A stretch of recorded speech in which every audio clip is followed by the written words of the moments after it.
کہ یوں اپنے ملک کی سلامتی اور جنرل موریلٹی کو کس حد تک بیلنس کرنا چاہیے؟ مسلم امہ پاکستان کے لیے کتنا امپورٹنٹ ہے، اور اگر سعودی عربیہ، اسرائیل، یو اے ای اور یو ایس اے کا جو ایک سیپریٹ بلاک بن گیا ہے، تو یہ پولیٹیکلی پاکستان کی پوزیشن کو کیسے افیکٹ کرتا ہے؟ سینئر لوگوں سے ملیں گے جو ریٹائرڈ ہیں، چاہے وہ فوجی ہیں، پولیٹیشنز ہیں اور گلوبل لوگ ہیں، they will be ruthless. I have experienced it. کبھی کبھی ان میں سے کوئی لیٹ لوز کر کے کہتا تھا it's the cost you have to pay for your glory.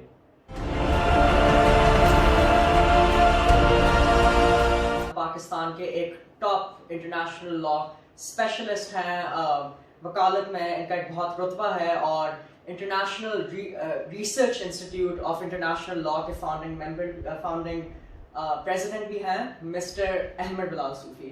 Sir, thank you so much for giving us your time. We would like to jump straight into it اگر آپ کی اجازت ہو. جی بالکل. So the first question we have is, sir, you have آپ کا back ground برطانیہ کی top university سے آپ نے انٹرنیشنل لا میں LLM حاصل کیا، اس کے بعد آپ پاکستان آئے. تو right off the bat we would like to know why did you choose international law as your field of specialisation? Actually مجھے اس کا انٹرسٹ ڈیولپ ہوا جب میں انٹرنیشنل لا پڑھ رہا تھا کیمبرج یونیورسٹی میں، اور وہاں پر مجھے احساس ہوا کہ پاکستان کے متعلق کوئی کام انٹرنیشنل لا میں نہیں ہوا. There was no international lawyer who was mentioned in literature, in law in Pakistan, from Pakistani side. So I felt کہ پاکستان کے تو بہت سارے مسائل لیگل نیچر کے ہیں، چاہے وہ کشمیر ہو جس کو آپ پولیٹیکل ایشوز کہتے ہیں، ان کی لیگل ڈائمنشن ہے. کشمیر ہے، افغانستان کے ساتھ تعلقات ہیں، لا آف دا سی ہے، لا آف ٹیریٹری کے ایشوز ہیں، ریورز کے ایشوز ہیں. یہ سارے جو سیاسی ہمارے مسائل ہیں essentially they have a legal side to it, اور وہ انٹرنیشنل لا کی سائڈ ہے، اور اس پر کوئی کام پاکستان میں نہیں ہوا. تو that is where I decided in Cambridge کہ میں نے انٹرنیشنل لا کو فوکس کرنا ہے apart from my practice, and I am going to raise a think tank when I go back. Even then I didn't have resources, but I decided کہ یہ جو contribution ہوگی بہت لاسٹنگ ہوگی for my country if I am able to generate awareness of international law and bring out legal aspect of every international relations issue that Pakistan is confronted, because international relations کی جو language ہے وہ international law ہے. آپ قانون کی زبان میں گفتگو کرتے ہیں انٹرنیشنل ریلیشنز میں. سو اگر آپ کو زبان کی بنیاد نہیں پتہ ہوگی تو you will not be able to present your position before the international community. So that is how I got interested in international law. پھر میں واپس آیا اور پھر میں نے اس پہ کام شروع کیا، لکھتا رہا، ساتھ پریکٹس بھی کر رہا تھا، ساتھ کام بھی کر رہا تھا، اخباروں میں لکھ رہا تھا. اور پھر میں نے انٹرنیشنل لا پڑھانا شروع کیا پنجاب یونیورسٹی میں. کوئی 10 سال I was the visiting faculty for international law course. تو وہ اس طرح سے انٹرسٹ ڈیولپ ہوتا رہا. پھر آہستہ آہستہ ریسورسز بلڈ اپ میری ذاتی ہونا شروع ہوئی، تو پھر میں نے research society of international law establish کی، اور وہ جس تھنک ٹینک کا آپ ذکر کر رہے ہیں، اور وہ پھر اپنی ہی آفس کی ایک بلڈنگ اس کے لیے ڈونیٹ کی، اور پھر اس کو شیپ اپ کیا. آج ماشاء اللہ اٹ از گوئنگ اے لاٹ، اور اس کے اسلام آباد میں بھی آفس ہے، لاہور میں بھی آفس ہے، اور ینگ لائرز جو ہیں وہ کافی زیادہ اس کو جوائن کر رہے ہیں، اس کے کام کو فالو کر رہے ہیں. ماشاء اللہ، آپ تو ایک پائنیئر انٹرنیشنل لا کو پاکستان میں انٹروڈیوس کرانے سے. اچھا، بٹ آپ سے تھوڑا سا لیگل سوال، لیگل تو سوال نہیں بٹ لائرس کے لیے سوال پوچھتے ہیں. تو آپ کے لیے جو جنرل روٹ ہوتا ہے، جو ہم سنتے ہیں، اب میں اور بٹو صاحب کی لا پڑھ رہے ہیں، تو روٹ سنتے ہیں کہ آپ باہر سے پڑھ کے آتے ہیں، دین آپ کو لوور کورٹس میں کیا کہتے ہیں سفر کرنا پڑتا ہے، ایک آپ کو اس میں محنت کرنی پڑتی ہے، and then you move up to the higher courts. تو اسٹڈینگ انٹرنیشنل لا آپ کے لیے بھی سیم روٹ رہا تھا یا کچھ ڈفرینٹ ہوتا ہے؟ نہیں، وہی روٹ رہا تھا. صرف یہ تھا کہ I had to live a double life, تو مجھے بہت زیادہ ٹائم کیمبرج میں جو آپ نے اتنی انگریزی سیکھی ادھر آ کے وہ پھر مسئلہ ہوا پنجابی میں. ہاں، وہ تھوڑا سا ان لرن کرنا پڑتا ہے. You have to switch off and switch on. جیسے دوپہر تک آپ سول کورٹس میں جا رہے ہیں تو پھر وہاں کو بات کرنی پڑے، جو بھی ماحول، جو بھی جج کی پریفرنس ہوتی ہے، جو بھی کلائنٹ کی پریفرنس ہوتی ہے، جو بھی اپوزنگ پارٹی کی، بیکاز آپ بہت زیادہ یوں بھی نہیں، آپ کو ایروگنٹ بھی نہیں ساؤنڈ کرنا چاہیے. So you have to go with the flow. تو کبھی کبھی پنجابی میں بھی آپ آرگومنٹ سے ایڈریس کر دیتے ہیں، اردو میں، انگریزی میں، کمبینیشن میں. سو سول کورٹس میں جائے بغیر آپ کی بنیاد بطور وکیل نہیں بنتی، بیکاز سول کورٹ جو ہے وہ ٹرائل کورٹ ہے، جس کو آپ انگریزی موویز میں دیکھ کے آئیڈیلائز کرتے ہیں اس سارے پروسیس کو بھی. کراس ایگزامینیشن ہو رہا ہے، ہائی کورٹ میں تو نہیں ہوتا، نہ سپریم کورٹ میں ہوتا ہے، وہ تو ہوتا ہی ٹرائل کورٹ میں. تو ٹرائل کورٹ میں آپ جائیں گے، لیکن جب آپ پاکستان میں ٹرائل کورٹ جاتے ہیں تو you are very disappointed. اچھا، and why is that? Situation, environment, کرسیاں ٹوٹی پڑی ہیں، لوگ اوور کراؤڈنگ ہے، پارکنگ کی جگہ نہیں مل رہی ہے. آئی ریمبر جب، اور وہ یہ سچویشن جب میں پروفیشن میں آیا اس وقت اور آج ایک ہی ہے. کیونکہ جب میری والد صاحب مجھے ایک دفعہ ڈراپ کرنے گئے سول کورٹ، اور میں نے کہا کہ میں نے جانا ہے، تو میری والدہ صاحب تھیں، وہ بھی ڈاکٹر تھیں، تو وہ مجھے ڈراپ کر کے اپنے ہاسپٹل جانا تھا. تو جب میری والدہ نے مجھے اتارا اور دیکھا کہ کرسیاں اور میزیں الٹی پڑی ہیں، زنجیریں بنی ہوئی ہیں، تو شی اسٹارٹڈ کرائنگ. یہ سیڈ ٹو مائی فادر کہ کدھر آپ میرے بیٹے کو بھیج رہے ہیں. مگر مجھے اس وقت بھی استادوں نے یہ سمجھایا تھا کہ جب تک آپ سول کورٹ میں سال، 1.5 سال، 2 سال نہ لگائیں، اس وقت تک آپ کی بنیاد نہیں بنتی to be able to argue cases in appeal اور to be able to argue writ petitions and others. So میری ایڈوائز ان تمام ینگ لائرس کو یہ ہوگی کہ وہ سول کورٹ میں رف آؤٹ کریں. جو ایک گلیمر ہوتا ہے چیمبر کا، ایئر کنڈیشن انوائرمنٹ، وہ ضرور اپنی جگہ، بٹ جو بیسک فائن اسکل آف وکیل ہے وہ اس کی کرافٹنگ، اس کی امپروومنٹ ہوتی ہی سول کورٹ کی سیٹنگ میں. That's very interesting because obviously کسی طرح آپ انٹرنیشنل لائر ہے، آپ تو گلیمر جس آپ نے مینشن کیا، آپ نے تو بہت دیکھا ہوگا ہر انٹرنیشنل فورم پہ، انٹرنیشنل کورٹ آف جسٹس میں، UN کی کمیٹیز میں.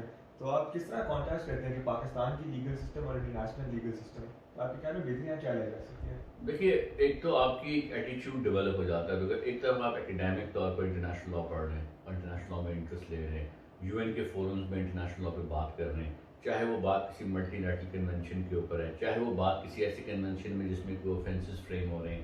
Because at the end of the day international law نے انفورس ہونا ہے on the territory of the state.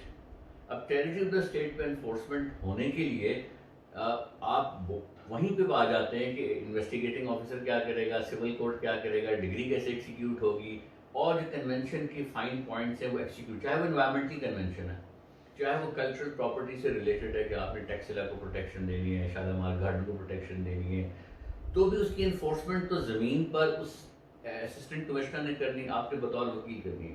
اگر آپ نے وہاں پریکٹس کی اور آپ انٹرنیشنل فورم پر اس کی نیگوسیشن میں انوالو ہوں، so your ability to contribute to the negotiation process dramatically increases. اور یہ کئی مرتبہ ہوا. میں نے جتنی ملٹی لیٹرل نیگوسیشن میں پارٹیسپیٹ کیا، ایک سے زیادہ کنونشنز کو نیگوشیٹ کیا، ٹریٹیز کو نیگوشیٹ کیا، تو مجھے ڈسٹنکٹلی یہ فیل ہوا کہ جو مجھے رسپانس ملا، لوگوں نے اپریشیٹ کیا میری امینڈمنٹس کو، میری سجیشنس کو، اس میں ایک بہت بڑا جو کنٹریبیوشن تھا وہ بطور لائر جو میرا پریکٹسنگ سائڈ تھی اس سے مجھے ایک انفارمل انپٹ میرے ذہن میں آتا تھا کہ یہ جو لینگویج انٹرنیشنل کنونشن میں لکھی جا رہی ہے اس کے یہ مضمرات ہوں گے when it is unfolded on the ground. تو اسی لیے پھر ایک تو کنونشن بھی ایسا میں نے نیگوشیٹ کیا کہ میں نے فلور لیا اور ایکسپلین کیا، 2-3 انٹرونشنز کی، تو G77 کے ممالک سارے آ گئے اور انہوں نے کہا کہ اب ہمارے امبیسڈر کو ہم چاہتے ہیں کہ آپ کا جو نیگوشیٹر ہے he should represent G77 countries کو، جسٹ بیکاز کہ ایک آپ کی پریگمیٹک اپروچ تھی.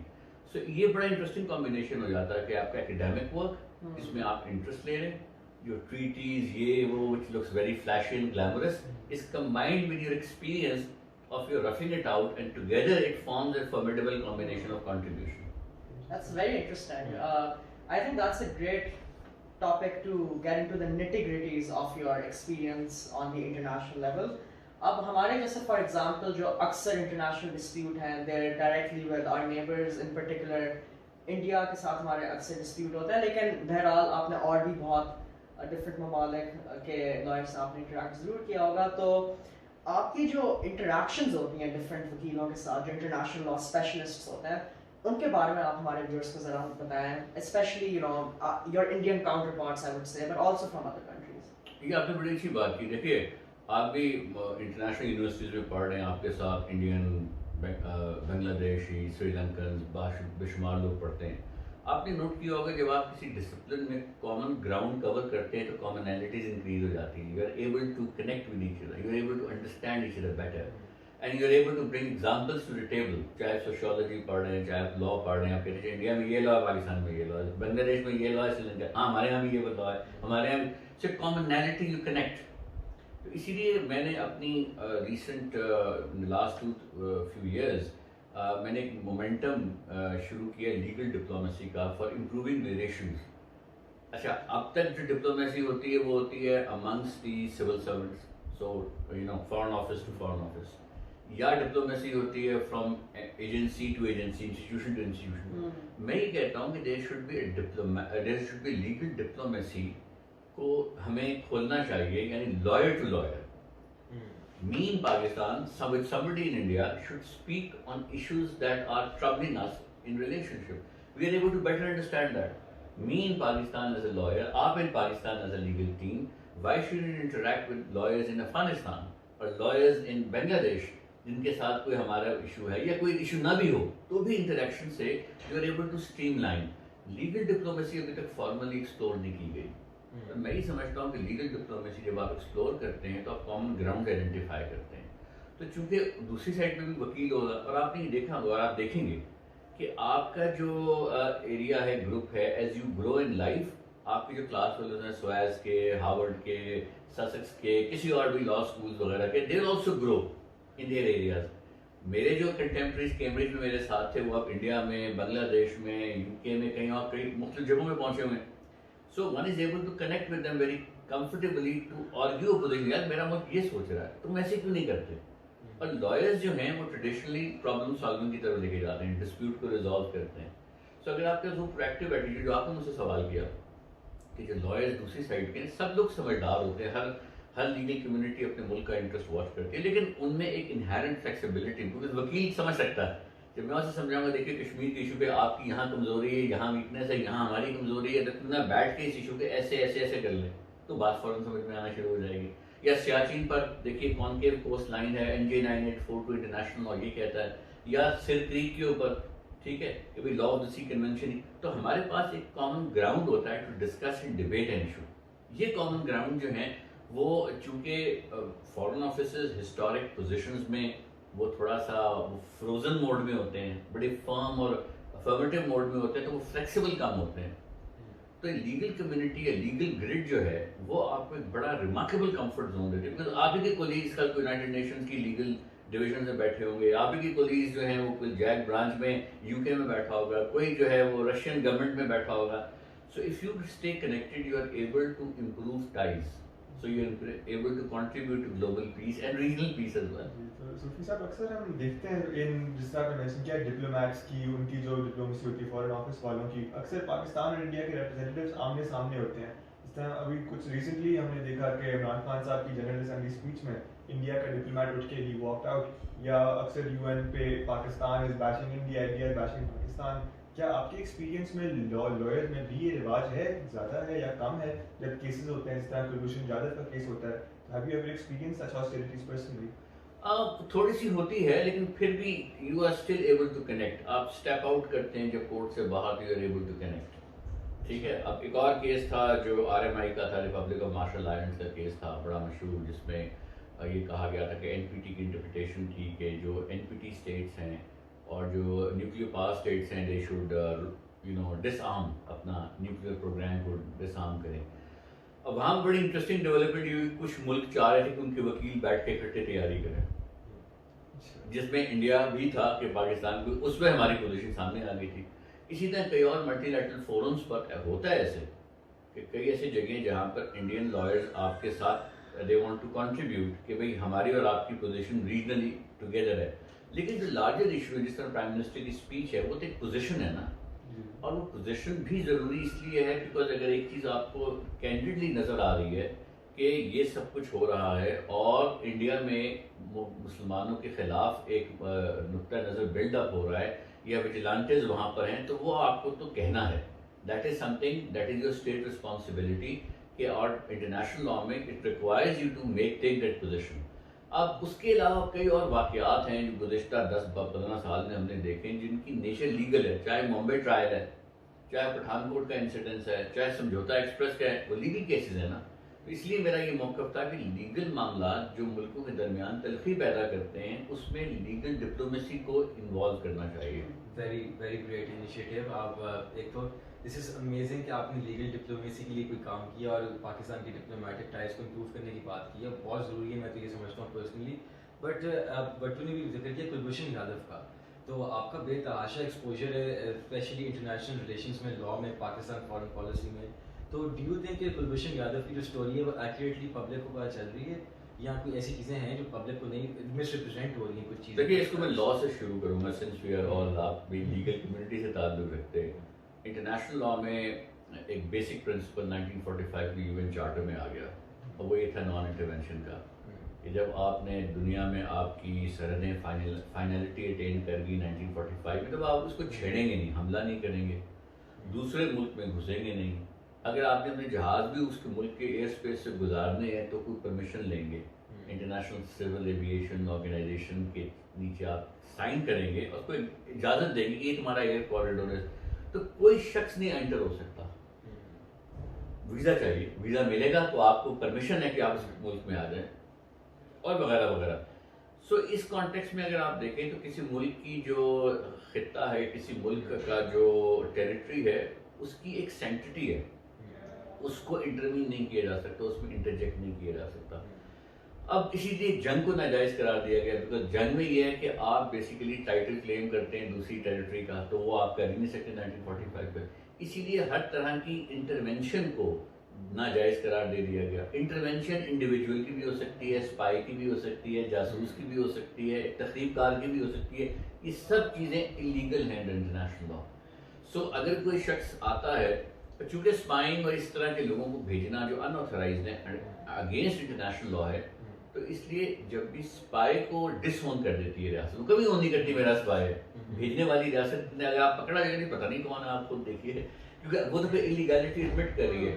یادیو کا قصہ یہ ہے کہ یادیو نے جب پاکستان میں آیا تو صرف اسپائی کی حیثیت سے نہیں تھا, وہ بیسیکلی ریاست انڈیا کا آفیشل تھا, اور اس لیے یہ بہت گریو وائلیشن آف انٹرنیشنل لا ہے. اس کی تفاصیل جو ہیں ہم نے محدود کر دیا صرف ایکسس والے ایشو پر. کاؤنسلر ایکسس کی ڈیبیٹ نے اوور ڈومینیٹ کر دیا ہے جو اصل مسئلہ ہے, یعنی کہ جو سائڈ مرض ہے اس نے بیسک مرض کو تھوڑا سا ایکلپس کیا ہوا ہے. میں سمجھتا ہوں the real issue is not grant of access or lack thereof. The real issue is breach of principle of non-intervention by Yadav. اور پھر یادیو کا جو پلان تھا, جو اس نے خود اپنی اسٹیٹمنٹس میں انویسٹیگیٹرز کے سامنے 161 کی اسٹیٹمنٹس دی, اس نے خود کہا کہ میں یہ ایکشن پلان کر رہا تھا, میں ادھر دھماکے پلان کر رہا تھا, میں ادھر پیسے دے رہا تھا, میں ادھر پیسے distribute. This is what we call in international law waging war on the state. Domestic law میں بھی آپ اگر پاکستان پینل کوڈ پڑھیں تو یہ پروویژن ہے. تو بٹ مجھے یہ سمجھ نہیں آ رہی کہ why was this case fundamentally different from Abhinandan, اس میں اور اس میں کیا ڈفرینسز ہیں؟ That is the exact same motive. نہیں, Abhinandan is where the state says I am undertaking an action which is justified under international law on the ground of alleged self-defense. تو میں اپنا جہاز بھیج رہی ہوں, ایئر فورس, اب میں کمبیٹ موڈ میں چلی گئی ہوں, اب میں کھل کے آپ سے that was a declaration of war. میں اسی کو ایکسپلین کرتا ہوں.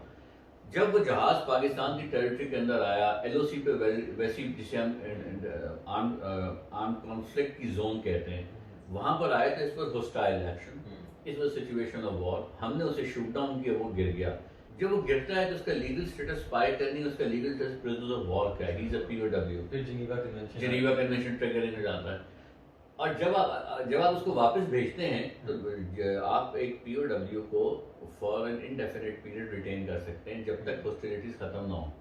تو جب آپ نے اس کو واپس بھیجا تو بیسیکلی پاکستان کی ریاست and the government is sending the message to the Indian side کہ from our side hostilities have come to an end because we are now returning your POW. So we don't want to extend. ہاں کچھ پوچھ رہے میں sorry میں کہہ رہا ہوں excuse my limited knowledge on this, but میرا I was under the impression جو جنیوا کنونشن ہے وہ صرف تب اپلائی ہوتی ہے جب کوئی بھی کنٹری کیا کہتے ہیں ڈکلیریشن آف وار کرتے ہیں. تو as of that time India اور پاکستان نے نہیں کی ہوئی تھی, تو ہمارے لیے یہ پاسبل تھا کہ ہم اس کو زیادہ دیر ڈیٹین کر سکتے اور انٹرنیشنل کورٹ میں جسٹیفائی کر سکتے. دیکھیے اس میں جو ڈکلیریشن آف وار ہے وہ پرانا تھیوری ہے جس میں آپ کو وار کو ڈکلیئر کرنا ہوتا تھا as now a new relationship starts, hostility starts. اور ڈکلیریشن آف وار جو ہوتی تھی عموماً 1945 سے پہلے ہوا کرتی تھی, اور اس کا کانسیپٹ ہی نہیں یہ تھا کہ ہم اب پیس ختم ہو رہا ہے, آئی ہیئر بائی ڈکلیئر وار, اب وار کا لا اپلائی کرے گا, یعنی کہ وار کے لا میں پرزنرز آف وار کا ٹریٹمنٹ, کلنگ میں انارم کو جو ویپن ڈراپ کر دے گا اس کو, یہ وہ والا لا جسے ہیومینیٹیرین لا کہتے ہیں وہ اپلائی کرے گا. 45 کے بعد وار کی ڈکلیریشن اس لیے نہیں ہو سکتی بیکاز اگر آپ وار ڈکلیئر کرتے ہیں تو آپ انلیگیلٹی ایڈمٹ کریں under the U N charter, so you will never declare war, so you will use the phrases like armed conflict or right of self defense and intervention وغیرہ وغیرہ. تو I am a bit confused here personally کیونکہ اب and again excuse my limited knowledge but how does the international community جو ریاست ہے جو international organizations ہیں وہ انڈیا کے اس ایکشن کو کس